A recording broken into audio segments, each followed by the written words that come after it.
Como os digo, buenas tardes, damas y caballeros. Mi nombre es Daniel Gómez Aragonés, soy historiador, escritor, y esta tarde, en este pequeño ratito, en esta pequeña intervención que voy a realizar, voy a ser el presentador, no del libro, evidentemente, sino de la autora, de la persona que viene hoy a la librería de Tercios Viejos a presentar el libro Comuneros, la Revolución de Castilla, que es Engel de la Cruz. Antes de continuar, sí me gustaría dar las gracias a la librería Tercios Viejos, porque siempre está al pie del cañón, y nunca mejor dicho, en cuanto a lo que son actos, eventos culturales, presentaciones, lo que es vida cultural 100%, porque hoy en día yo creo que lo más importante es la cultura. O sea, por supuesto no hay color entre política y cultura, siempre 100% cultura, siempre 100% historia. Así que hay que dar las gracias a iniciativas privadas, como es el caso, a librerías, siempre hay que apoyarlas, y en este caso a Tercios Viejos. Y nada, yo voy a hacer una pequeñísima intervención, como os digo, simplemente voy a presentar un poco a la autora, porque del libro, evidentemente, quien más tiene que hablar, aunque yo comentaré algo, es ella, y es la madre de este retoño, de este libro, que ya, si no me equivoco, son casi 3 meses, más o menos, desde que salió a la calle, 2 meses. 3 meses. 2 meses y medio aproximadamente. Bueno, ¿quién es Engel de la Cruz? Pues hombre, tengo que decirlo, yo no voy a ser objetivo en las palabras que voy a dedicar, pero bueno, vamos a intentar serlo. Nació en el año 1982 en la comunera y castellana ciudad de Toledo, hay que decirlo y remarcarlo, evidentemente. Es licenciado en Humanidades, tiene la suficiencia investigadora y el diploma de estudios avanzados en el área de literatura, con un trabajo además muy interesante, que permíteme que presuma porque sé que tú no lo vas a hacer, una edición crítica de un manuscrito del siglo XVI titulado Coloquios Militares, un manuscrito que se encuentra en la Biblioteca Nacional, y un manuscrito que, gracias a Dios, que ella hizo esa edición crítica. ¿Por qué? Porque si no se iba a perder. Estaba hecho está hecho lo que queda con una tinta con un porcentaje de hierro muy alto. Y agalla de roble. ¿Y qué pasa? Que se está comiendo el papel. O sea, como si tuviese termitas, por decirlo así, lo coges y da pena, parece que se te deshacen las manos. Entonces, evidentemente, había que hacer una buena edición crítica. ¿Para qué? Para que toda la información que está ahí contenida no se perdiese. Y en este caso, Engel de la Cruz lo ha hecho, y es un trabajo muy recomendable y que seguramente de un tiempo a esta parte vea la luz en una buena edición crítica publicada. Ella, aparte, a nivel profesional es profesora, es maestra de alemán. Aquí Carlos V tendría algo que decir, evidentemente. Poco, porque bueno, de esto hablaré. De eso luego hablaremos. De lengua castellana, de literatura, etcétera, etcétera. Aparte, además de coordinar distintos tipos de actividades en su trabajo. En cuanto a lo que sería un poco, por mi parte, lo que rodea a esta obra, lo que rodea a Comuneros, la Revolución de Castilla, editado por Almuzara, yo tengo que decirlo, he podido seguir en buena medida su proceso de elaboración, de preparación, y detrás de este libro hay un profundo trabajo, de verdad. Yo puedo dar 100% fe de ello. Hay mucho trabajo, muchas lecturas, muchas consultas, muchas reflexiones. Y ojo, no solo esto, algo que para mí es muy, muy, muy importante cuando se escribe de historia. Hay mucho amor y mucha pasión. Aunque parezca mentira para algunos, parece que escribir historia y amor y pasión no pueden ir juntos. ¿Por qué no? Al contrario. O sea, ¿cómo no va a haber pasión, cómo no va a haber amor cuando escribes de algo que tiene que ver contigo directamente? Siempre lo decimos, nosotros no estrenamos la vida, no estrenamos el mundo. Detrás de nosotros hay un montón de mujeres y hombres que nos han hecho ser lo que somos. Para bien o para mal, lo que sea. Y evidentemente, si España es lo que es en el siglo XXI, también tiene mucho que ver cómo fue Castilla en el siglo XVI. Y eso en buena medida también se recoge en este libro. Un libro que evidentemente a nivel cronológico está enfocado en un siglo que es fascinante. O sea, aburrirse en España en el siglo XVI, pues tienes que ser, con perdón, un poco tonto para aburrirte en España en el siglo XVI, porque es un siglo que arranca con la muerte, con el fallecimiento de un personaje por el que yo sé que Engel siente un gran aprecio, como es pues, la mujer más importante de la historia de España y una de las mujeres más importantes de la historia de la humanidad. Y esto hay que decirlo y remarcarlo. Evidentemente nos referimos a Isabel I, Isabel la Católica, Isabel de Castilla. Pues su muerte, de alguna manera, marca ese inicio de lo que es el siglo XVI, una muerte que es un gran pesar para toda Castilla. Se muere, por decirlo de alguna manera, reina madre, la madre de todos los castellanos. Y es un golpe muy duro y sigue evolucionando el siglo XVI, pues, evidentemente con las injerencias de Fernando el Católico, con Juana I, con Felipe el Hermoso, con otro personaje determinante y fundamental por el que yo sé que también Engels siente mucha pasión, amor y respeto, y que si él hubiese vivido un poquito más, seguramente, o al menos yo creo así, no sé si ella estará de acuerdo, a lo mejor no hubiésemos tenido comuneros. El cardenal Cisneros. No hubiésemos tenido comuneros, pero porque no hubiese hecho falta, porque el cardenal Cisneros se hubiese ocupado de que esos flamencos que rodeaban a Carlos V no lo hubiesen desviado tanto, por decirlo de alguna manera, y lo hubiese ido por el camino recto de Castilla. Luego, evidentemente, tenemos la Revolución de las Comunidades, que eso se lo dejo a ella. Luego tenemos lo que es el reinado de Carlos V. Y luego tenemos el reinado de Felipe II.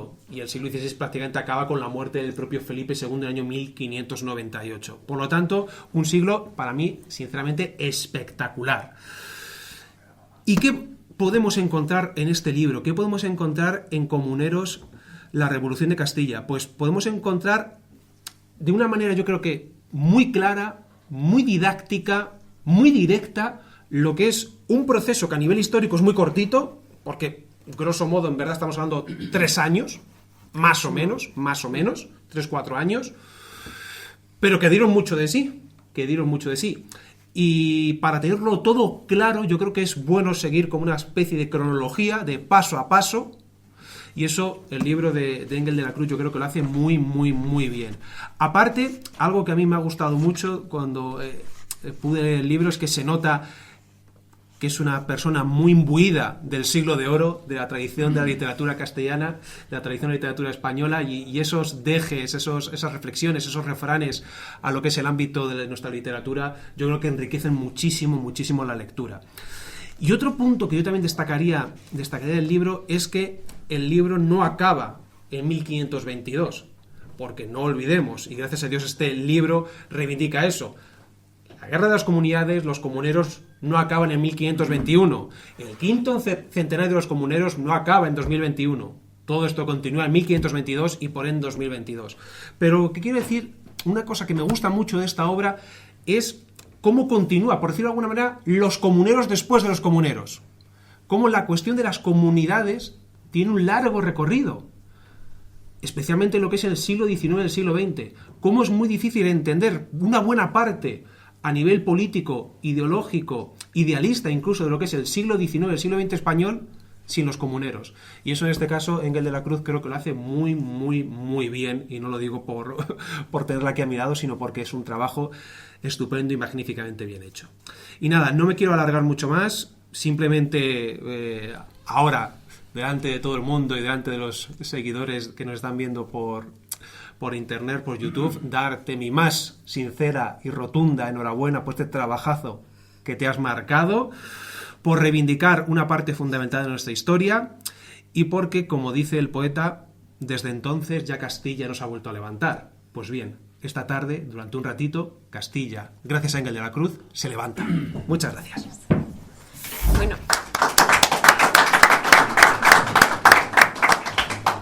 Bueno, he cometido el error garrafal de pedirle a Dani que me presentase. Por cierto, Daniel Gómez Aragonés, escritor, divulgador, quien no le conozca, pues seguidlo en redes sociales, que tiene muchas cosas interesantes que decir y tiene unos libros preciosos. Algunos se pueden encontrar ahí arriba en la librería.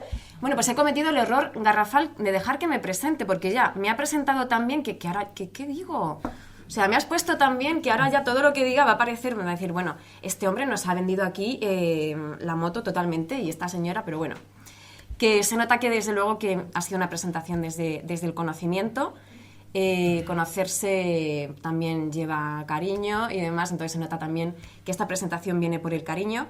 Y bueno, y Dani ha hablado de algo muy importante, de algo que se habla poco, que es de cuando vemos un libro, qué es lo que hay detrás de ese libro. Ya sea como proceso creativo cuando se trata de una novela, de un poemario, de una obra de teatro, ya no solo ese proceso creativo, ¿no? Porque siempre la idea nos surge. Bueno, puede surgir la inspiración en un momento, pero las ideas tienen que desarrollarse. En el caso de un libro de divulgación histórica, tiene trabajo detrás. Entonces, claro, Dani es historiador y sabe lo que conlleva ese proceso, sabe lo que es acostarse a las tantas. En mi caso, yo soñaba mucho con el obispo Acuña. No me preguntéis por qué, pero es como que se me aparecían todos y la figura que aparecía en mis sueños muchas veces recurrentemente era Acuña. Y me regañaba porque quizá es la figura de los comuneros con la que más crítica he sido en el libro. Sí que es cierto que se involucró mucho en la causa, eso es innegable, pero quizás se involucró de una manera demasiado sanguinaria. Entonces, como todo eso lo reflejo en el libro, pues el buen hombre por las noches ahí en mis sueños aparecía, ¡ah! Y yo, Dios mío, y yo, déjame en paz. Entonces, muchas gracias por estar aquí. Hace un tiempo maravilloso para estar en una terraza y vosotros habéis elegido libremente estar aquí escuchando hablar sobre los comuneros, lo cual os agradezco mucho el interés, porque además hay que reivindicar la cultura en estos tiempos. Y también ha dicho Daniel que estamos de centenario, es el 5º centenario del fin de la Guerra de las Comunidades. Este año, 2022, 5º centenario. El año pasado fue el 5º centenario de Villalar, de la derrota de Villalar. Diréis, ¿no es lo mismo? No es lo mismo. Villalar fue la derrota de los comuneros en Villalar. Supuso la ejecución de los 3 capitanes comuneros. Pero la revuelta comunera no acaba. Se mantuvo, ojo, casi un año más en el tiempo. Se prolonga casi un año más. Y la prolonga una mujer. Una mujer del siglo XVI, no una mujer. Ahora asumimos todas que estamos empoderadas, que tenemos una buena posición social. De este fregado no me voy a meter, ¿vale? Porque además no corresponde. Pero esta mujer en el siglo XVI se puso al frente de las milicias. Y era tal su poder, estoy hablando de María Pacheco, en Toledo la conocemos muy bien y espero que en el resto de las ciudades castellanas, me consta que en Segovia también, y espero que en Madrid también, por lo menos los que seáis madrileños, sepáis por lo menos el nombre de esta mujer. Ella, en un momento, incluso cuando ve que el pueblo pide que la guerra termine porque se estaba iniciando un asedio hacia la ciudad, y ella no quiere abandonar la causa, ella dirige los cañones del Alcázar, porque ella se atrinchera en el Alcázar, lo lleva a dirigir contra la ciudad, como en plan, yo aquí la que mando soy yo. Y nadie discutía ese poder de esa mujer, a la que no en vano llamaban la Leona de Castilla. El nombre lo tenía más que merecido. Bueno, Leona de Castilla, Centella de Fuego, la última comunera, el último comunero también llegaban a decir, etc. Entonces estamos de centenario. Gracias a obras como las que he escrito yo y han escrito otros autores, porque evidentemente no he sido yo la única que ha escrito del tema en estos últimos años. Gracias a, por ejemplo, labores como que se hagan presentaciones de estos libros, actos culturales. Se puede hacerse una idea de lo que fue la revuelta de las comunidades y se puede tener conciencia de que estamos de aniversario, porque lo que ha sido por parte de las instituciones, al menos de Castilla, al menos en Castilla Sur, de Madrid para abajo, no se ha hecho nada. En Castilla y León sí, porque ellos sí que hay que decir que están más arraigados con el pasado comunero, o sí que por lo menos saben lo que son. El canto de esperanza se lo saben, pero lo que es de Madrid para abajo es como un periodo de la historia olvidado. Y ha habido una desidia institucional bastante importante. Gracias a actos de este tipo, estamos reivindicando desde la cultura que se recuerde la historia. Porque desde luego, si esperamos a que lo hagan desde arriba, pues podemos sentarnos. Igual que en Toledo estuvimos esperando hasta 2015 a que pusiesen una estatua a Juan de Padilla. Tuvimos que esperar pacientemente porque no se puede hacer otra cosa. No puede ir alguien por iniciativa privada y poner una estatua. Aunque bueno, la estatua también fue financiada de manera... Bueno, insisto, son jardines en los cuales no voy a meter porque tendría que entrar con una desbrozadora directamente y me la he dejado en Toledo. Así que en Madrid, por lo menos, no me voy a meter en estos fregados. Estoy muy contenta y muy agradecida de que estéis aquí y estoy muy contenta de presentar en Madrid. Porque es una ciudad que me encanta y no lo digo por quedar bien con vosotros, esto es así, siempre que puedo me escapo aquí en Madrid. Y mira que Toledo me gusta, pero Madrid es Madrid. Y luego aparte porque me parece de suma importancia que este libro se presente en Madrid. Por 2 razones. Porque hay que reivindicar el pasado comunero de esta ciudad, que Madrid fue una ciudad muy comunera, ahora os contaré detalles sobre el pasado comunero de Madrid y porque Madrid es una ciudad castellana. Que esto hay gente que te dice que no. No sé, espero que vosotros no seáis de los que dicen que no. Por ahí he visto una mirada sospechosa. Bueno, a ver, Madrid es Castilla. Si miráis la propia bandera de la Comunidad de Madrid, el color es este color de aquí, es el color del pendón castellano, es el color de Castilla. Por algo será. Y luego, aparte, también un poquito vamos a apelar a la lógica. Madrid está entre Castilla Norte, como me gusta decir a mí, Castilla Sur. Entonces, pues, si no es Castilla, ¿qué es? Es una cosa que se ha quedado ahí, no sé, como La Rioja. Bueno, ahí también es otro... Estoy todo el rato metiéndome en jardines, realmente. Siempre digo que no quiero meterme y al final yo solita me voy metiendo. ¿Os dais cuenta? Bueno, en fin, salgamos de ello. Me parece de vital importancia, por lo tanto, reivindicar este tipo de actos y que se reivindique este periodo de la historia aquí en Madrid. Antes de que me digáis, vale, muy bien, entendemos tu reivindicación política, tu reivindicación cultural, pero Engel, ¿quiénes eran los comuneros? ¿Qué querían? ¿Por qué fueron tan importantes si apenas se oye hablar de ellos? O si fue un periodo de la historia sumamente corto. Ha dicho Daniel, y lo ha dicho bien, evidentemente, es historiador, tenemos que hacerle caso, fueron 3 años, grosso modo. Fueron 3 años de la historia, pero ¿qué 3 años? ¿Qué 3 años plagados de acontecimientos? Si miráis el índice del libro, vais a ver, porque además yo sigo un esquema cronológico, que no paran de pasar cosas. Es como 1520, 1521, 1522, no paran de pasar cosas. Batallas. Bueno, batallas realmente, lo que son batallas a campo abierto, hubieron 3. Ya está, no hubo más. Hubo Villalar, si es que a eso se le puede llamar batalla, fue más bien una cacería. No hubo batalla como tal, o sea, fue una cacería, fue una persecución que acabó mal, como ya sabemos, el Romeral y alguna más en Palencia. Pero ya está, el resto fueron asedios. En ese sentido, digamos que es un sentido muy medieval, ¿no? de las batallas, ¿no? El ejército aún estaba en ese proceso de modernización que se produce a lo largo de todo el siglo XVI. Bueno, pues estos comuneros, quiénes eran, de dónde vienen, no surgen de la nada. Hay que buscar las raíces de este conflicto. Podríamos ir incluso antes, pero por acotar, digamos que las causas más inmediatas están en el reinado de los Reyes Católicos, que todos conocemos, ya no solo porque nos han hablado muchísimo en el colegio de quiénes fueron Isabel y Fernando, tanto monta tanto, etcétera. Todos lo tenemos ahí como absolutamente insertado a modo de chip.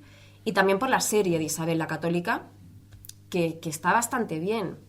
A lo mejor aquí también alguien discrepa y me dice, pues a mí no me gustó. Bueno, está bastante bien y sobre todo es una serie donde se ve bien cuál fue la problemática o cómo era la situación en Castilla en estos años. Cómo la nobleza tenía mucho poder.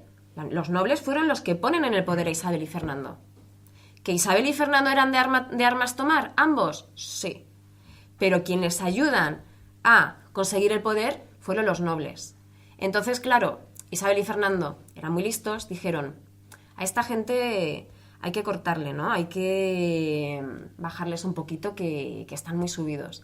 Les limitan los poderes, esto genera cierto descontento. También hay que hablar, que a mí no me... A ver, me gusta mencionarlo porque es necesario, pero tampoco quiero que os quedéis con la sensación de que es lo más importante en esta revuelta. Hubo un factor económico bastante importante. Estamos hablando de años donde había malas cosechas, años de sequías, etc. Un año de malas cosechas en esa época implicaba un desastre en toda la población. Implicaba que todo el mundo pasase hambre. Eso era así. Bueno, menos la gente más adinerada, que podía permitirse el lujo, quizá a lo mejor, de no basar su dieta en el trigo. Malas cosechas significaban hambre. Y el hambre provocaba malestar social, descontento. Ya teníamos precedentes de revoluciones, de revueltas en Castilla. En Galicia, los irmandiños en el siglo XV pues la liaron bastante pardas. De hecho, si habéis ido a Galicia, habréis visto unos castillos muy bonitos en foto, porque la mayoría fueron destruidos por estos rebeldes irmandiños. Entonces, ya digamos que el clima no estaba bien. Sí que es cierto que los Reyes Católicos supieron dar unidad a todo ese caos y supieron que la población sintiese que tenía esos padres espirituales de los que estamos hablando, sobre todo Isabel, porque Fernando era más maquiavélico, era otra cosa, ¿no? Tampoco me voy a meter mucho con él. Otro jardín en el que ya he metido ahí la patita como el que no quiere la cosa, pero bueno. Sobre todo Isabel. Claro, estos reyes tan poderosos, no, por mucho poder que tuviesen, no son eternos, no fueron eternos. Isabel muere en 1504. Se genera este clima de orfandad. Es en plan, hemos tenido una reina fuerte y ahora, ¿qué va a pasar con nosotros? ¿Va a venir otro rey débil, como todos los Trastámara que fueron reyes débiles, y vamos a caer otra vez en el caos? ¿Va a haber una nueva guerra civil? ¿Qué va a pasar con Castilla? Es como, ¿qué va a pasar con nosotros que llevamos sufriendo toda la Edad Media? Intrigas, juegos de poder, etc. Y realmente estos castellanos que estaban sufriendo la situación no estaban exagerando, realmente tenían motivos para preocuparse, porque el panorama sucesorio era un poquito chungo, permitidme la expresión. Les sucede quien no pensaban nunca que llegaría a sucederles, que es su hija Juana. Juana es educada como una infanta de Castilla, sin más pretensiones que la de ser un instrumento dinástico, o sea, un instrumento de política matrimonial. Ya sabéis también, por la serie o por los libros de historia, o porque sé que sois muy leídos, que los reyes católicos a cada uno de sus hijos los casaron con distintos miembros de las monarquías europeas en base a los intereses o en base a quién querían aliarse. Entonces, en el caso de Juana, a ella la casan con un Habsburgo. En ese momento estaba Maximiliano I siendo emperador del Sacro Imperio Romano Germánico y pensaron que era buena opción casarle con Felipe.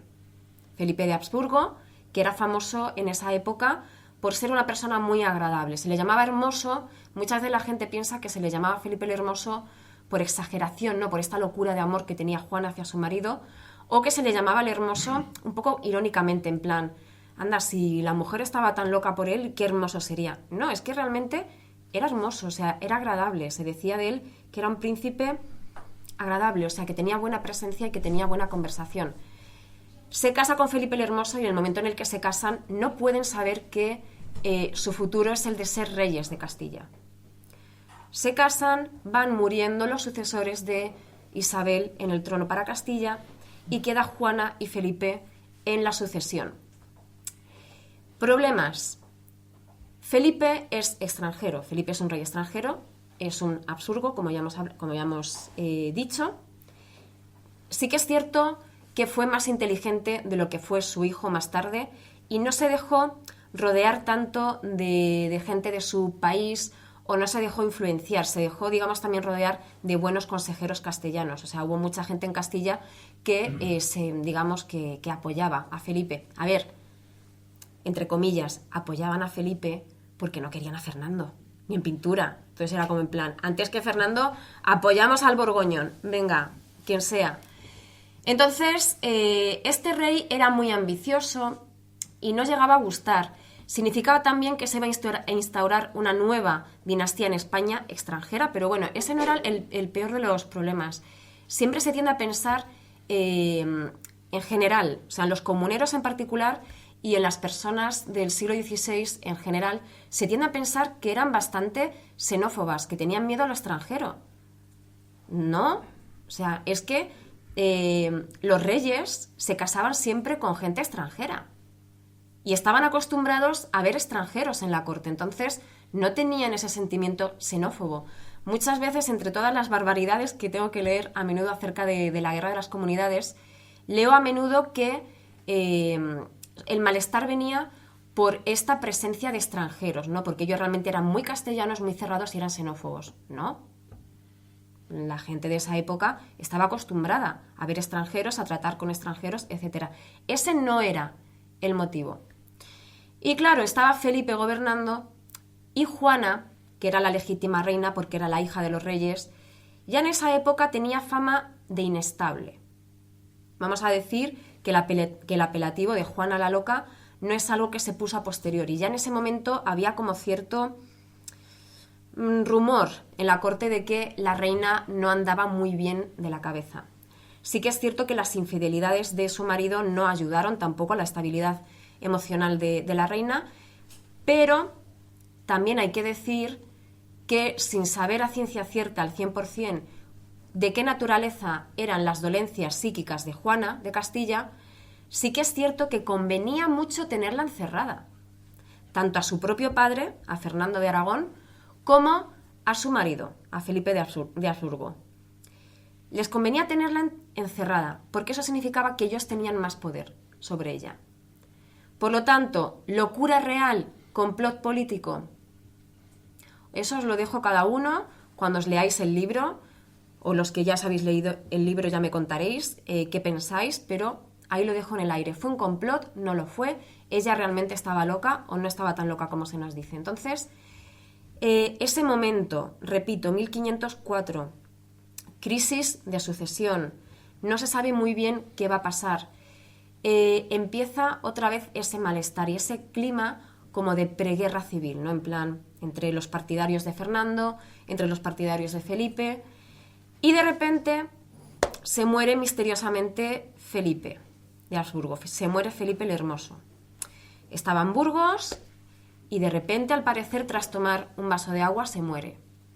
También hay gente que es un poco mal pensada y dice que a lo mejor fue el suegro el que le envenenó. ¿Quién sabe? Pero bueno, el caso es que el hombre falleció. Y ahí tuvo lugar uno de los episodios más famosos de la leyenda española por antonomasia, y una de esas imágenes que es muy curioso. Ninguno de nosotros hemos vivido, evidentemente nadie tenemos una máquina del tiempo, hemos vivido ese momento, pero todos podemos describir cómo fue, que es el cortejo fúnebre de Juana de Castilla desde Burgos hacia Granada. Se han hecho tantas pinturas historicistas sobre el tema, ha habido tanta literatura, tanto cine sobre el tema, que podemos asegurar, pues iba Juana, de repente abría el ataúd de su marido y le daba besos y estaba totalmente fuera de sí. Tenemos esa imagen, ¿no?, de esa locura de amor, ¿no?, como la película que hicieron en los años 40-50 del siglo pasado. Tenemos esa imagen cuando realmente, fijaos lo que os voy a decir, esto lo recojo en el libro. Cuando muere Felipe, Fernando, el católico, dice: Juana, ¿por qué no te casas con el rey de Inglaterra, ahora que te has quedado viuda? Y así ya te vas de Castilla, me quedo yo. Jugada perfecta.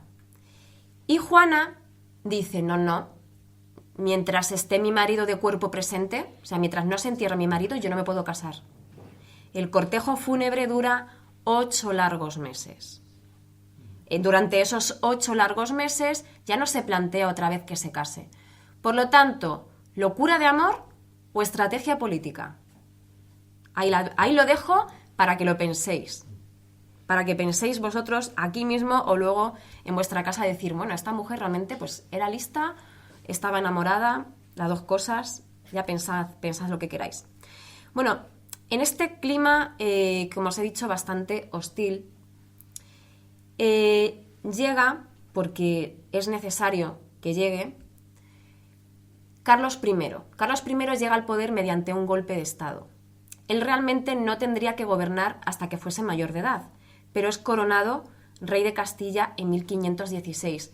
Carlos nace en 1500, año redondo. Por lo tanto, eso nos viene muy bien a los historiadores porque sabemos en cada momento, 1547, 1521, sabemos cuántos años tenía el emperador, porque como es un año redondo, no tenemos que hacer cuentas. Por lo menos para la gente que somos de letras, que no nos gusta calcular, viene muy bien. Muy bien, Carlos, bien hecho. Miro para ahí porque además es que estoy rodeada de él, está en todas partes. Aquí le tengo. Mira que no quería hablar muy bien de él, pero me siento bastante rodeada, entonces tendré que medir mis palabras. Es coronado rey, es un golpe de Estado, pero la gente dice, bueno, nos viene bien que ya venga un rey fuerte, que además, oye, que es el nieto de los reyes católicos, que es el nieto del emperador del Sacro Imperio Romano Germánico. Va a venir un rey potente. No. Viene un jovencito de 17 años, ataviado con vestimentas a la flamenca, totalmente ajenas a lo que era la vestimenta en Castilla, esa sobriedad, ¿no?, que se respiraba en Castilla, sin saber ni papa de español. Carlos I hablaba francés, no hablaba alemán, hablaba francés, era la lengua en la que él se educó, la lengua en la que se crió. Llegó a aprender español, lo hablaba como segunda lengua, Y lo del alemán que ha dicho antes Dani, que digo, bueno, luego hablaremos del alemán que hablaba Carlos I. No lo hablaba muy bien. Lo mezclaba además con el flamenco. Ahí no le culpo porque son idiomas que se parecen bastante. Pero sí que es cierto que no lo hablaba bien. ¿Cómo sabemos que no lo hablaba bien? A modo de curiosidad os lo digo. En Alemania se conservan documentos que se mandaron escribir por orden de Carlos I, redactando literalmente sus palabras. Y algunos escribanos eran unos cachondos y lo que hacían era transcribir, o sea, realmente lo que decía el emperador, con todos los errores que cometía. Entonces, vemos los documentos y sabemos que, bueno, que lo hablaba de aquella manera, ¿no? O sea, los escribanos no le corregían, no ponían la palabra como era, o sea, era como tal cual hablaba él, que además podemos ver pues cómo lo mezclaba con el flamenco, etcétera. Por lo tanto, eso que decía tan famoso él de que siempre lo mezclo, con las damas hablaban italiano, con los caballos hablaba en alemán, si no me equivoco, y con Dios hablaba en español. Hablaba idiomas, pero no tanto. Eso fue un poquito un farol. A ver, era emperador del Sacro Imperio Romano Germánico. Podía tirarse todos los faroles que quería, también os lo digo. Pero bueno, llega este jovencito. No se tenía un rechazo directo hacia él, hacia su persona. Se tenía un rechazo directo hacia la gente que le acompañaba. Se dejó acompañar muy mal y aconsejar muy mal. Era muy joven. Tenía 16 años, 17. Le faltaba su padre. Su madre estaba encerrada en Tordesillas. Le faltaba alguien que le dijese. Iba a decir que le diese una bofetada. No, violencia física no. Pero alguien que le diese una bofetada verbal y dijese: Carlos, hijo, no vayas por ahí, que te vas a buscar problemas. Le vas a buscar problemas al reino y por lo tanto te los vas a buscar a ti mismo. Como no tenía nadie que se lo dijese y estaba, imaginaos si vosotros pensad, con 16 años os nombran rey de Castilla y os dicen que seguramente seáis emperadores del Sacro Imperio Romano Germánico. ¿Cómo estaríais? Nadie esto sería, diríais, bueno, pues yo las decisiones correctas son las que tomo yo. Y es lo que le pasó. Vino acompañado de una corte, de su corte, que eran todos flamencos, menos 2, que eran castellanos que habían apoyado a su padre y que luego habían huido a Flandes.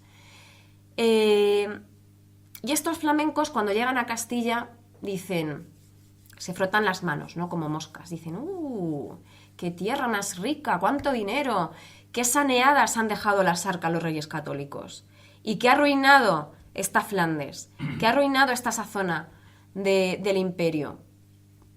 Vamos a sacar tajada. Y es lo que hicieron. Ellos vieron la oportunidad de aprovecharse. Ocuparon altos cargos, lo cual era ilegal. La reina Isabel de Castilla dejó escrito que los altos cargos en Castilla tenían que ser ocupados por castellanos. Llegan estos señores y esta ley que estaba redactada, dicen, no, ahora mandamos nosotros, no el rey, ahora mandamos nosotros. El más odioso era, digamos, el capo de todos estos flamencos, era la figura más poderosa, que era Guillermo de Croix, señor de Chevreuse. Perdonad mi francés, los que habléis francés, perdonadme, por favor. Lo hago lo mejor que intento, no lo mejor que puedo, lo mejor que intento. Este señor era especialmente avaricioso y quería ocupar los altos cargos, sangrar la economía, etcétera. Había un refrán en esa época que era real de a dos. No, es que soy nefasta para los refranes. Sí, era como en plan, monedita, cuídate, guárdate, que como te vea el señor de Chevreuse, arrampla contigo. Tal era la fama de codiciosos que tenían, o sea, daos cuenta. No gusta en Castilla esto que está pasando, no gusta para nada. No gusta que se esté sangrando a la población a impuestos. Y luego, para colmo, muere Maximiliano, el abuelo de Carlos I, y Carlos tiene la posibilidad de ser emperador, como os he dicho. Ser emperador del Sacro Imperio Romano Germánico implicaba que la gente tenía que pagar. Había que pagar a los príncipes electores alemanes. Esto se lo llevaba el mejor postor, no el que valía más, sino el que más pagaba. Carlos se queda sin dinero porque le hacía falta muchísimo dinero. Estamos hablando, insisto, de la corona de un imperio. Eso no valía 2 duros, eso valía muchísimo dinero. Llega un momento en el que no puede, a través de los impuestos. Él además toma una medida muy impopular, que es quitar las alcabalas que habían implantado sus abuelos y volver a la figura del recaudador de impuestos. Esto era muy impopular porque las alcabalas eran o suponían un reparto equitativo o suponían, digamos, una manera de recaudar impuestos como menos agresiva. A ver, los impuestos no nos gustan. No queremos pagar impuestos, pero tenemos que hacerlo. Las alcabalas era algo como menos agresivo. El recaudador, cuando iba a una villa, se llevaba todo lo que podía y más. Abusaban de su poder. Entonces, esta serie de medidas estaban provocando muchísimo descontento. Como ya Carlos I se queda sin dinero, decide pedir un servicio en Cortes. Pedir un servicio es pedir un impuesto extraordinario, pues para que el rey consiguiese pues algo. En este caso sería la corona al imperio. Y no querían, la mayoría de las ciudades castellanas, que ya estaban muy cansadas de esta política, no querían pagar ese impuesto. Y en los ayuntamientos empiezan los hidalgos, los regidores, a decir: señores, aquí tenemos que dar un golpe en la mesa y tenemos que decir que no queremos, que no vamos a aguantar más, que ya Castilla ha sufrido mucho y que no queremos más. Ya está, simplemente. Esto empieza en Toledo, empiezan los frailes, curiosamente, y los curas. Los frailes y los curas de la época eran los tertulianos de hoy en día, es decir, eran los que decían su opinión, hablaban de política, no solo hablaban de temas religiosos, hablaban de política en los púlpitos, predicaban y muchas veces predicaban contra el mal gobierno de los reyes. Empieza a haber como este malestar. Y en Toledo, una carta, digamos que el primer manifiesto que tenemos, que luego seguirán los frailes de Salamanca, es en Toledo, es una carta del Ayuntamiento de Toledo, entre los cuales, firmada por un montón de caballeros, un montón de hidalgos, de regidores, entre ellos un apellido que nos es familiar, que es Juan de Padilla. Ya está ahí en esa carta. Salamanca se une, no quieren ir quieren ir a Cortes, pero quieren hacerle llegar al rey un documento que es la carta de los frailes de Salamanca, donde se le dice al rey: nos parece muy bien que estés aquí, pero los altos cargos que sean para castellanos. Pero no te vayas a Alemania, que te vemos venir, que te vas a ir y no vas a volver. Importante, la gente tenía la idea de que cuando Carlos fuese nombrado emperador se iba a quedar en Alemania y que en Castilla iba a quedar de regente probablemente uno de esos flamencos que no querían ver ni en pintura. Entonces, por eso no querían que el rey se fuese, no porque lo quisiesen mucho, sino porque veían que la solución podía ser terrible. Se genera ese tremendo malestar. Al final voy a intentar sintetizar. En mí es difícil, pero voy a hacer ese esfuerzo por vosotros también, porque imagino que también estaréis cansados. Es viernes por la tarde y tenéis el peso de la semana en vuestros hombros. Al final, las Cortes, que en un principio se iban a celebrar en Santiago, se celebran en La Coruña por un motivo táctico, y es que las naves del emperador, los barcos, están allí. Y el emperador lo que quiere es, Carlos todavía no era emperador, tenía que ser coronado. Carlos lo que quería era llegar, cobrar, irse. Poner mar entre medias y alejarse de sus problemas. Lo que no sabía, lo digo en el libro, lo que no sabía es que sus problemas estaban empezando en ese momento. Y dejaba detrás de sí un país que iba a estar en llamas. No solo en Castilla, que Castilla se levanta contra él, sino también en Levante. En la zona de Levante tenemos una rebelión, que es la de las Germanías, que también fue muy importante, también es bastante desconocida, y las Germanías además tienen un componente misterioso bastante significativo, que es que ellos, como líder, aquí en las comunidades teníamos a los grandes capitanes, ahora os hablaré brevemente de ellos, pero en las Germanías su líder era el Encubert. Era un misterioso personaje encubierto que se suponía que era uno de los hijos de los reyes católicos. Tenía un componente mesiánico, milenarista bastante interesante. Comienzan las guerras de las comunidades.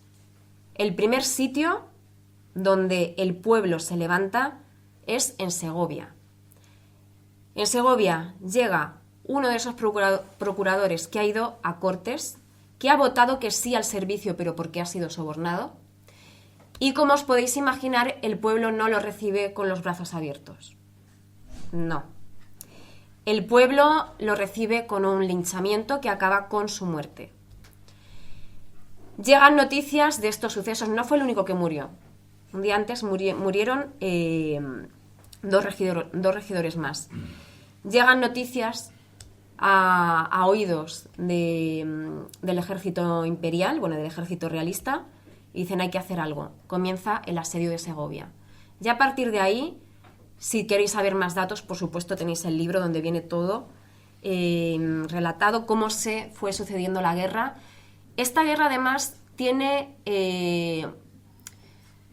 algo misterioso, algo mágico, algo que engancha, algo que atrapa, y son los juegos de destino. Las victorias se convierten en derrotas y las derrotas en victoria. Cuando se produce una gran victoria, ya sea del bando comunero o del bando imperial, enseguida el otro ejército o se rearma o desaparece. Es decir, las derrotas se convierten en victorias y viceversa. Suceden un montón de cosas bastante curiosas. Es una guerra en la cual lo tenían todo para ganar, pero también lo tenían todo para perder, en el sentido de que no tenían ese poder de la alta nobleza que quizá necesitaban. La alta nobleza lo que implicaba era también una mejora en el ejército, que hubiese caballería, en esta época era muy importante, que hubiese gente que supiese cómo se hace la guerra, cómo se enciende un cañón. Eso no lo sabían ellos, no tenían por qué saberlo. Eran hombres de Estado, o sea, eran políticos, no eran militares. Necesitaban eso, necesitaban más apoyo de las ciudades, porque las ciudades poco a poco se van apartando de esa rebelión, viendo que el emperador puede finalmente, tras la guerra, tomar represalias contra ellas, como hizo, de hecho, que todavía durante años, largos años, las ciudades tuvieron que pagar todo aquello, todos los daños que causaron durante la guerra. Se produce la derrota de Villalar, el ejército comunero ya estaba muy diezmado, tácticamente superiormente, el ejército realista tenía todas las de ganar y gana. No llega a ser una batalla, es una cacería, es una persecución. Ellos salen huyendo de Torrelobatón, se encuentran en Villalar, batallan como pueden. Sí que es cierto que Padilla, en uno de esos arranques épicos, heroicos que tuvo, intentó cargar contra varios caballeros con escaso éxito y al final es detenido. Y los principales líderes, que como os he dicho eran Juan de Padilla en representación de las milicias de Toledo, Francisco Maldonado en representación de las de Salamanca y Juan Bravo en representación de Segovia. Son capturados y al día siguiente son ajusticiados en Villalar. Tampoco me voy a extender mucho, me da mucha pena porque sé que a Dani es algo que le gusta mucho contarlo él y que lo cuente, pero bueno, si queréis saber cómo fue esa ejecución, esos momentos también heroicos que tuvo Juan de Padilla, que nos hacen ver de qué estaban hechos, ¿no? Cómo eran estos caballeros comuneros, pues os emplazo a que leáis el libro porque tampoco quiero extenderme mucho más porque quiero hablar de Madrid. O sea, yo he venido aquí a hablar de Madrid, sobre todo, ya que estamos en Madrid. Hablemos de Madrid. La rebelión comunera, como os he dicho al principio de la presentación, y aquí enlazo con lo que he dicho anteriormente, no termina en este momento. Sí que es cierto que supuso un punto, y aparte porque muchas ciudades, cuando vieron rodar las cabezas de los líderes comuneros, dicen, ya está, vale, nos retiramos, fuera, habéis ganado vosotros, ha ganado Carlos. Sí que es cierto que se produce menos en Toledo. Toledo resiste casi un año más. Diréis, ostras, qué fuerte estaba Toledo. Bueno, con María Pacheco, con esta mujer heroica, fuerte, por supuesto que podían aguantar, pero diríais, tela Toledo, qué bien armado estaba, qué bien preparado estaba ese ejército. No. Se produce de nuevo uno de estos juegos del destino, una de estas paradojas. Toledo estaba destinada a caer muy rápido. el ejército imperial iba bajando Madrid, tal día como hoy, precisamente, además, entre el 6 y el 7 de mayo, se rinde. Ahora os adelantaré más cosas sobre Madrid. Y claro, ellos, su intención era sofocar esa rebeldía de María Pacheco en Toledo. Pero, entre que iban bajando, llegan los franceses, como el que no quiere la cosa, y dicen, vamos a invadir Navarra. ¿Por qué? Pues porque sí, porque es lo que llevamos haciendo durante mucho tiempo. Los franceses invaden Navarra y el ejército imperial que estaba bajando para sofocar la rebelión en Toledo tiene que irse hacia Navarra para combatir contra los franceses, dejando a María Pacheco mucho margen de actuación. Puede resistir, insisto, casi un año. La noche de San Blas, de 1522, después de una especie de tregua que habían alcanzado en octubre de 1521, que fue una tregua totalmente ficticia, firmaron unos pactos que no había quien se creyese, una cosa falsa y horrorosa. Tras ese periodo de tregua, por ahí estaba además un personaje que en Toledo no le tenemos mucho cariño, que es el doctor Zumel. En fin, por ahí andaba. Se producen nuevas rebeliones, nuevos conatos de rebelión el día de San Blas, el 3 de febrero de 1522. Esos conatos de rebelión son rápidamente vencidos y la vida de María Pacheco corre peligro. Entonces, esta mujer, la Leona de Castilla, la Centella de Fuego, tiene que huir de Castilla. Huye a Portugal, al exilio, donde morirá. Y además muere con una gran pena, con un gran dolor, que es el de no poder ser enterrada junto a su marido. Ella está condenada a muerte, no puede volver a Castilla. Y su cuerpo además se pierde por estos tejemanejes de la historia. El cuerpo de Padilla no sabemos muy bien dónde está. Y no lograron conseguir lo que tanto querían, que era ser enterrados juntos. En Toledo hubiese estado bien que hubiesen puesto la estatua de Padilla y la estatua de su esposa al lado. No fue así, solo pusieron la de Padilla. Parece ser que pronto pondrán la de María Pacheco. Vamos a ver qué pasa. Seguiremos adelantando acontecimientos. Hablaremos y espero que la próxima vez que me sienta aquí a hablar con vosotros os pueda contar cosas bonitas acerca del tema de las estatuas. Madrid, ¿qué pasa con Madrid? O sea, vale, estamos hablando de Castilla. La revuelta comunera tiene lugar sobre todo en las grandes ciudades castellanas. ¿Qué pasa con Madrid? ¿Madrid es Castilla? Pues Madrid se involucra en las comunidades mucho. Tenemos la figura de Juan de Zapata, capitán de las milicias madrileñas. Juan de Zapata es fiel a la comunidad y en especial es fiel a las milicias toledanas desde el principio, desde los albores de las comunidades hasta el final. Insisto, 7 de mayo, 6-7 de mayo de 1521. Estamos ahora de aniversario también aquí en Madrid. La comunidad madrileña era muy potente, era muy fiel, era muy leal. Había un gran sentimiento de comunidad en Madrid. ¿Queda algo de estos comuneros en Madrid? A lo mejor. La Puerta del Sol. ¿De dónde viene la Puerta del Sol? Realmente no lo sabemos muy bien. Probablemente venga de una construcción medieval que había antes.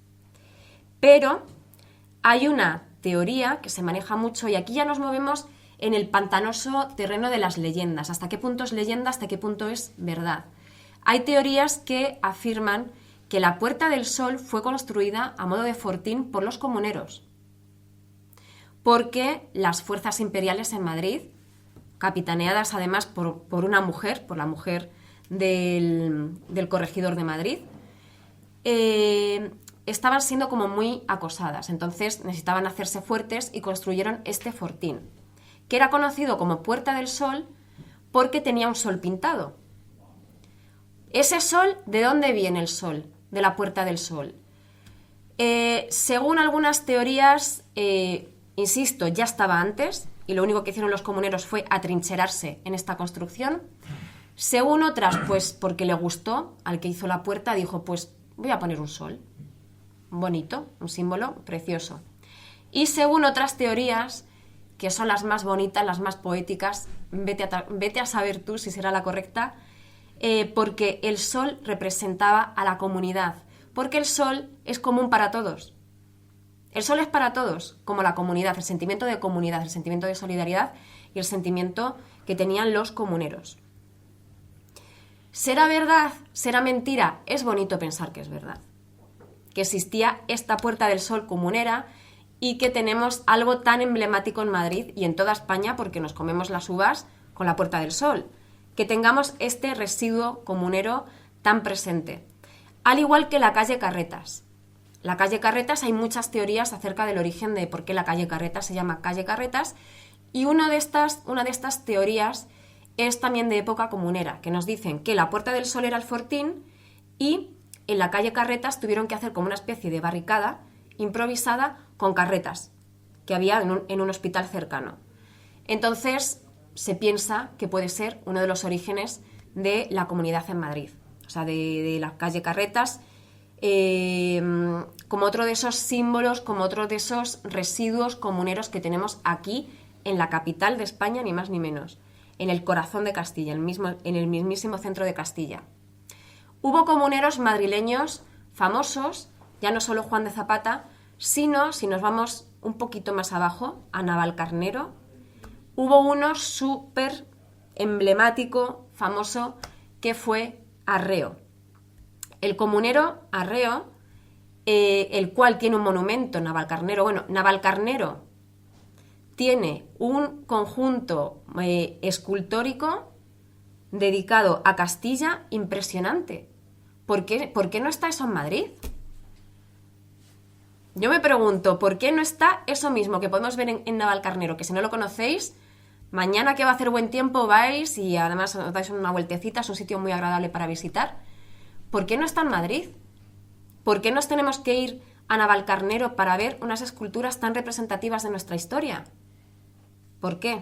Lanzo la pregunta, nadie me la va a contestar, es una pregunta que lanzo al aire. Bueno, eso está en Navalcarnero. El comunero Arreo, como os he dicho, lucha en Villalar. Además se dice que lucha defendiendo con su propio cuerpo el pendón segoviano. Ahí es nada. Y en Villalar es detenido, es apresado, pero logra escapar. Con un fraile, que además el fraile, como se conocía la zona, sabe dónde ir, escapan a un convento cercano y de ahí se dice que se fue a hacer las Américas, como otros muchos comuneros. Muchos comuneros tienen que exiliarse, van a Portugal y de allí se van a hacer las Américas. Por lo tanto, también resulta poético o bonito pensar que muchos de estos españoles que fueron a América eran comuneros. Por lo tanto, también en América posiblemente haya esa semillita comunera, ¿no? Haya algo comunero para poder recordar. Y bueno, en Madrid hay algo muy comunero, que ahora estáis de enhorabuena, los que seáis de esa religión, por decirlo de algún modo, que es el Real Madrid. Diréis, ¿qué tiene el Real Madrid de comunero? Bueno, el Real Madrid hasta hace poco, ya sabéis que el escudo tenía una franja morada. Ahora es azul marino. Yo me enteré este verano, para que veáis lo puesta que estoy yo en fútbol y también lo despistada que soy en términos globales. Antes era morada. ¿Por qué el Real Madrid tenía ese color morado? Porque sí, porque era bonito, porque le gustó a Santiago Bernabéu. ¿Por qué tiene esa franja morada? Por Castilla. Porque el morado se consideraba, desde el siglo XIX al menos, que era el color de Castilla. Color de Castilla morado, ¿pero por qué? Por los comuneros. Porque se tenía la creencia errónea de que los comuneros luchaban con un pendón morado. No. Siento si a alguien le estoy haciendo pedacitos el corazón con esto, pero los comuneros no lucharon con pendón morado. De hecho, apenas lucharon con pendones carmesís. Su bandera era blanca con una cruz roja. Vais a pensar inmediatamente, porque ya os conozco, en esa bandera que vemos ahí y en todas partes, que es la bandera con la cruz de Borgoña. No, nada que ver. Era una bandera blanca con una cruz roja. Ya está. Esa era la bandera comunera. Luego, las milicias iban con los pendones de sus ciudades, que esos sí que serían seguramente de color carmesí. Probablemente, seguramente. Bueno, sí, porque además conservamos alguno. Pero no era lo normal, no era lo más habitual. Si era carmesí, ¿por qué pensamos ahora que es morado? Porque el paso del tiempo convierte esos paños de color carmesí en un color parecido al morado. De ahí viene la confusión. Otra confusión más. Resulta que Carlos III, si no me equivoco, crea un tercio, moderniza el ejército a la francesa y crea el tercio comunero. O de los morados, perdón, el tercio de Castilla o de los morados. Por asociación de ideas, la gente empezó a llamar los morados de Castilla. Y dijeron, sí, esto porque vestían de morado.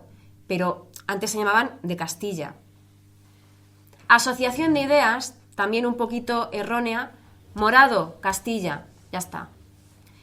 Pero no, o sea, es una confusión histórica. Realmente los comuneros no tuvieron nada que ver con el color morado. Pero cuando me decís que en redes sociales mucha gente me pregunta, Engel, ¿se pueden llevar pendones morados cuando voy a Villalar o cuando voy a las fiestas de mi pueblo o cuando voy donde sea? Sí. ¿Históricamente es lo más correcto? No. Pero el morado ya no es que sea el color de Castilla, es el color del castellanismo. Por lo tanto, se ha convertido en un color emblemático, más que en un color histórico. Ese morado también aparecía, por lo menos yo creo que ahora no, los futboleros que me corrijan, en la equipación del Castilla, que es el segundo equipo, es el filial del Real Madrid. Creo que ahora no, o sí, no sé. Se llama Real Madrid B. Ahora han cambiado de nombre. Lo han rebautizado por Real Madrid Castilla otra vez. Hay pillas. No es que yo soy del Atleti. No. Ha vuelto a ser Real Madrid Castilla. Y hay una línea del madridismo de vuelta a la franja morada. Hombre, claro. O sea que Adidas no quiere. De hecho, tuvo camiseta morada en Castilla hasta hace relativamente poco. Sí, mercadotecnia. Hoy en día, pues, en fin, es el mundo en el que vivimos. Lo romántico desaparece, las grandes ideas, este reducto comunero desaparece porque los de Adidas, que tienen mucho que ver con Castilla y con Madrid, pues lo han decidido así. ¿Os dais cuenta? El mundo, ¿quién lo mueve? El dinero, en fin. Capitalismo, esas cosas. Morado, comunero, fútbol. Ha trascendido más este color morado comunero. De hecho, la gente muchas veces no sabe de dónde viene ese morado. Y es la bandera de la República. La bandera republicana es roja, es gualda y es morada. ¿Por qué introdujeron, no los republicanos del siglo XX, los del XIX, no. ¿Por qué introducen la del XIX? La del XIX es como la actual. Sí, sí, cierto la del 31 la que incluye lo que es la bandera del permanganato, o sea, metiendo la franja morada final. Sí, introducen esa franja morada porque, además dicho tal cual, para hacer honor a una tierra que es nervio de España, es decir, Castilla. Por lo tanto, ese morado de la bandera republicana es por Castilla, y ese morado es por Castilla por los comuneros, es decir, es por el color comunero. Por lo tanto, todavía quedan cositas comuneras que son triviales, ¿no? Como ese detalle de ese color, pero que son muy importantes. Por suerte, en el aspecto cultural, hoy en día todavía quedan reductos comuneros. Y esto puedo decirlo hoy henchida de orgullo, satisfacción y de alegría porque están aquí. ¿Y quién no recuerda las canciones del nuevo Mester de Juglaría cantando el poema de los comuneros? Están aquí, no puedo estar más agradecida, pero es uno de estos ejemplos de cómo la música, de cómo la cultura, por ejemplo, la serie de Isabel la Católica, hay gente que no le gusta porque es que Isabel y Fernando cuando se casaron tenían 18 años y en la serie cuando se casan Fernando tenía por lo menos 40. Bueno, vamos a ver, licencias artísticas, lo entendemos, pero esa serie hace que mucha gente que no ha tenido la oportunidad, porque no ha podido, porque no ha querido, por circunstancias las que sean, de estudiar a los Reyes Católicos, sepan quiénes son. La música la labor del nuevo Mester de Juglaría es enorme, porque un montón de gente que no sabía quiénes eran los comuneros saben quiénes son. Saben que existió la batalla de Villalar. Todos los grandes hitos los van desgranando las canciones. Y la gente incluso lo canta, o sea, es en plan, sí, los comuneros. Y muchas veces me sorprende cuando hablan de los comuneros, sí, claro, sí, 1521, y te cantan la canción. Y además tenemos la maravilla de que, a ver, sinceramente, levantad la mano, ¿quién se sabe el himno de su comunidad autónoma? Bueno, yo me sé de alguien que se sabe el símbolo de su región, del Bierzo, pero el resto de los que estáis aquí, los que seáis de Madrid, los que seáis de Castilla-La Mancha, de Castilla y León, ¿quién se sabe el himno oficial de su región? Nadie. Bueno, pero no sabemos en Asturias patria querida. Sí, también, pero bueno, eso es el caso de himno oficioso y no oficial. No, oficial y oficioso, pero en el sentido... Y de hecho creo que es delito cantarlo borracho. Pues entonces, bueno, sí, es un problema. No hay cárceles en este país, ¿eh? No hay cárceles, ya te lo digo yo. Bueno, en Castilla y León, tendría que ser en toda Castilla, en Castilla y León, el himno no oficial, pero el que se sabe todo el mundo, es el Canto de Esperanza, que es el famoso 1520... Me da vergüenza cantar esto, de verdad, no, hoy, sí, porque... No te preocupes, yo no lo sabéis. Soy de Castilla y León y además me lo sé, no hay problema. ¿Sí? Pues os lo sabéis perfectamente. En Villalar a justicia los que justicia pidieran. No voy a cantar por razones obvias, es un día magnífico. Y porque están los señores que hicieron la canción, ojo. ¿Ah, sí? Sí, ahí los tiene. Porque sí les vi hace en años 80, creo que algo que tuvieron en Madrid en el Teatro Alcalá. Ha llovido. ¿Es posible? Entonces, estas cosas que pueden parecer banales, ¿no? Yo, por ejemplo, hablando el verano pasado con mi editora, me dijo que ella es de Toro, ella es además castellana. Me dijo, no hace falta que te lo pregunte, Engel, pero vas a hablar del Mester, ¿no? Y yo, por supuesto, que tengo que hablar... Es que hay que hablar del Mester. Porque además el libro, por cierto, yo no me detengo contando la historia en 1522. Yo sigo hasta el 2021, que hay fotos además de 2021, que además amablemente me cedieron. Hay que hablar del Mester. Entonces, me dijo mi editora, quizá vosotros en Castilla-La Mancha no lo recordáis así, pero toda una generación hemos crecido, hemos ido de viaje en coche con la música del Mester de fondo, con ese disco de los comuneros de fondo. Y eso, que parece quizá algo trivial, en plan, bueno, pues una música que escuchas de fondo, eso genera cohesión, genera sentimiento, genera decir, pues claro que tenemos estos antepasados comuneros, claro que nos sentimos comuneros, eran de nuestra tierra, estos señores que tuvieron ese valor para alzarse contra todo un emperador, eran castellanos como nosotros, ¡viva Castilla, leñe! Entonces, ese sentimiento, por ejemplo, no lo tenemos en Castilla-La Mancha y en Madrid, pues, me aventuro a decir que no, hablo de lo que conozco, que es Toledo, Castilla-La Mancha, y mira que en Toledo tiene delito que no lo tengamos, porque... Insisto, en Toledo es donde nace y donde muere el movimiento. Pero así se han dado las cosas.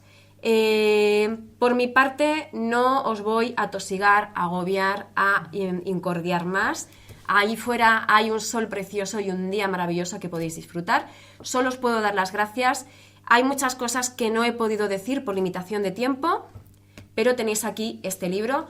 No os voy a decir libro maravilloso, libro estupendo, porque no me compete a mí decirlo. Es mi libro. Es mi niño, es mi bebé. Bueno, aquí tenéis todo lo que no me ha dado tiempo a decir. Y ahora abro turno de preguntas para que me preguntéis, comentéis o digáis lo que queráis. Ya veo muchas manos levantadas. Gracias, no a vosotros, a vosotros. Bueno, pues me vais a permitir que, como he sido el presentador, me coja yo ahora mismo el micro, por decirlo de alguna manera, y son las 8:20, pues 10 minutitos de preguntas para no tener también a la gente de Arcios Viejos mucho más allá. Simplemente por mi parte, darte la enhorabuena, decirte que de Santander a Puerto Llano todo es campo castellano. Y eso es. Una pregunta Que Castilla entera se siente comunera. Por supuesto. Y una pregunta muy breve antes de ceder la palabra al resto. El gran líder comunero, con permiso de doña María Pacheco, el gran líder comunero Juan de Padilla, que así también le veía a Juan Bravo como el gran líder de los comuneros, habitualmente se dice en Toledo, y esto lo hemos comentado alguna vez, que a pocos personajes en Toledo, y decir que pocos personajes en Toledo, como decía, pocos personajes prácticamente en toda España, se les ha llorado tanto como a Juan de Padilla. ¿Tú crees que ese llanto que hubo en Toledo el 25, el 26, el 27 de abril de 1521, cuando en Toledo, cuando en la capital espiritual de Castilla y de España se enteran de que Juan de Padilla ha muerto, crees que es merecido? ¿Crees que en verdad es una exageración de los comuneros toledanos, o crees que era un líder tan carismático, tan abrumador, como para generar ese llanto en una ciudad tan diferente a todas como es Toledo? Lo era, sin duda. O sea, no fue exageración. Se dice incluso que todas las campanas de las iglesias de Toledo, que hay unas cuantas, repicaron al mismo tiempo. O sea, que fue una cosa digna de ver, porque salieron las mujeres, los niños, todo el mundo a llorar. Fueron a la casa, delante de la casa de Padilla, a llorar. En plan comitiva fúnebre, llorando, y fue horrible. Juan de Padilla y los grandes capitanes comuneros en general eran líderes carismáticos. Eran muy carismáticos y además supieron desde el primer momento reconducir la revolución, y también supieron hacer algo que es muy importante en estos tiempos, que era importante antes y también es importante ahora, que es apelar a la solidaridad entre ciudades. No se puede entender ese Juan Bravo él solo. Por ejemplo, Acuña era más individualista. Ahora voy a decir esto, se me va a aparecer en sueño, va a decir, ¿qué has dicho? Bueno, en fin. Acuña era más otro rollo, era más individualista, pero siempre se menciona a los tres. Muchas veces iban los tres, eran carismáticos, apelaban a ese sentimiento de solidaridad. Y por supuesto que en Toledo fue muy llorado, porque se tenía cierto sentimiento también mesiánico, era como en plan, lo hemos pasado francamente mal y viene Padilla a liberarnos y a abrir y a inaugurar pues una época en la que la sociedad sea más justa. Y yo también pienso, y me pregunto muchas veces, ¿qué hubiese pasado si María Pacheco hubiese muerto en Toledo? ¿Cómo la hubiesen llorado? ¿Cómo lo hubiese vivido el pueblo? Muchas veces me lo pregunto y digo, tendría que haber sido también realmente memorable. Lo que pasa es que la pobre murió sola, tuvo un final muy triste. ¿Más preguntas? Yo quería decir 2 o 3 cosas. Las que quieras. Lo del nombre de comuneros, mucha gente no sabe desde dónde viene. Y entonces es que comuneros es que aquí a raíz de los Reyes Católicos se habían creado las comunidades de Villa y Tierra, o de Ciudad Villa y Tierra, que se siguen manteniendo en muchos casos hasta ahora.